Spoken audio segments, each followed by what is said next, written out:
आत्मवंदन. तुम्ही सगळे स्वस्त आणि मस्त असाल हीच मी कामना करते. मी तेजस्विनी एकलव्य ग्रुपमधून. आणि ध्यानी आणि गुणी लोकांचं पण मी इथे स्वागत करते, कारण की ध्यानी आणि गुणी लोकांनीच या जगाचं निर्माण होणार आहे आणि तुम्ही ध्यानी आणि गुणी आहात, तर मी हे जाणते. बघा, मी जेव्हा काल एक कपाट माझं थोडंसं आवरत होते, तर त्याच्यात मला एक सुंदरशी माझी जुनीवाली डायरी मिळाली. पहिले शाळेमध्ये आम्हाला जे सर राहायचे तर ते सांगायचे की मनातल्या गोष्टी तुम्ही त्या डायरीमध्ये मेन्शन करा. तर म्हटलं तर आता मी यूट्यूब चॅनल तर चालू केलं, पण त्याची एक कल्पना ना मला आठवते की 25-30 वर्ष आधीच बहुतेक ती मांडली गेलेली असाल. म्हणून मी नेहमी अवचेतन मन आणि अवचेतन मनावर काम करते ना, की त्याचं कार्य हे कसं निरंतर चालू आहे. तर किती सुंदर याच्यामध्ये मी ते लिहिलेलं आहे. आणि असंही नाही की नवीनच आहे, बघा जुनं आहे सगळं. आणि अक्षरं पण माझे खूप चांगले आहेत असे सगळ्यांनाच माहीत आहे. पण विचार हे माझे प्रखर आणि चांगल्या याच्यात की स्त्रीचं तत्व काय म्हणते आणि स्त्रीची तेव्हाची माझी कल्पना काय होती, तर ते मला आता थोडंसं जाणवतं की मी त्याच्यावर जास्त का बरं मी काम करत आहे स्त्रियांवरच.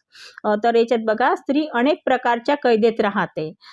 कधी घरच्या, तर कधी आई वडिलांच्या, कधी शाळेत च्या, लग्न झाल्यावर नवऱ्याच्या, नंतर मुलाच्या. पण ही कैद तोडून पहिले मनाच्या कैदेतून ती बाहेर येण्याचा प्रयत्नच करत नाही. बघा, मी तेव्हा काय लिहिलं होतं, मला आता पण वाचून थोडंसं हसल्यासारखं होते, पण हे खरं आहे की स्त्रीचं घर म्हणतात ना, तर आई वडिलांचं पण नाही आहे, आत्ता पण नाही आहे, आता किती वर्ष झाले तरी पण नाही आहे.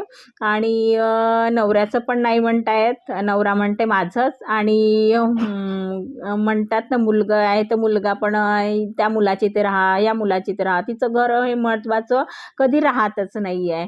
तर हे मी पाहते. काय म्हणते, मुलाच्या पण कैदेतून ती मनाच्या कैदेतून कधी बाहेर येण्याचा प्रयत्न करत नाही. आजकालच्या नवीन मुलींना जीवनाच्या काही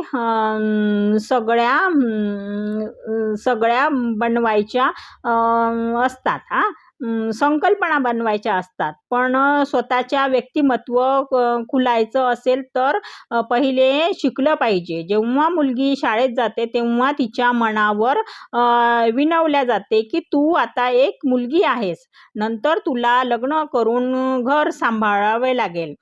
पण असं कधी तिच्या मनावर बिंबवल्या जात नाही की तू जास्त शिकलीस तर तू तुझी पायावर उभी राहशील. बघा किती सुंदर तेव्हा